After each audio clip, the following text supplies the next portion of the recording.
دقت ساعة الحسم، ومعها دقت أقلام الصحافة بانتظار بدء الموقعة المصيرية بين أسود الرافدين والتنين الصيني الباحثين عن بطاقة التأهل إلى نهائيات كأس آسيا 2015.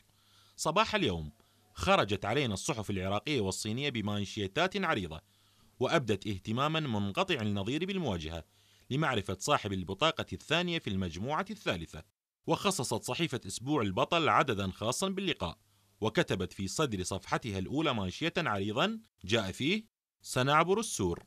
واستطاعت اقتحام أسوار معسكر الأسود المغلق لتفتح الأبواب الموصدة. كما وكتبت في صفحاتها الداخلية: حكيم العراق مديون، ولاعبوه لتنين الصين يتحدون. صحيفة الملاعب كتبت مانشية لها في صفحاتها الأولى جاء فيه: اليوم يومك يا عراقي، والذي يبث روح الحماس والعزيمة لدى اللاعبين لحثهم على تقديم الأداء المطلوب من أجل التأهل. وكتبت صحيفة مونديال عنوانا قالت فيه: رفاق السفاح قادرون على انتزاع بطاقة التأهل نحو ملبورن.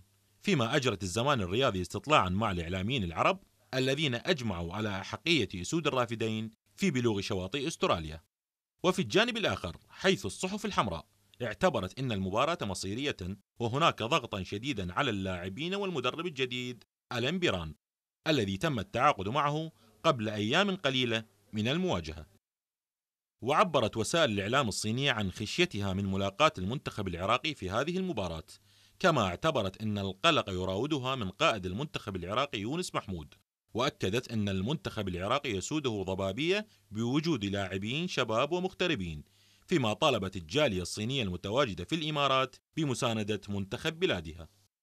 الإعلاميون العراقيون بمختلف آرائهم وتوجهاتهم اصطفوا خلف المنتخب طابورا واحدا داعمين له ومطالبين بتحقيق الفوز، لكنهم أجمعوا على أن المهمة صعبة لكنها ليست مستحيلة. الساعة 5 ستكون كل الأنظار شاخصة نحو الشارقة، حيث اللقاء المنتظر بين الأسود والتنين، وجميع التطلعات والآمال حاضرة لعبور سور الصين والوصول إلى أستراليا. الكل يترقب والجميع ينتظر. رفعت الأقلام وجفت الصحف. علي نوري، وار الرياضية.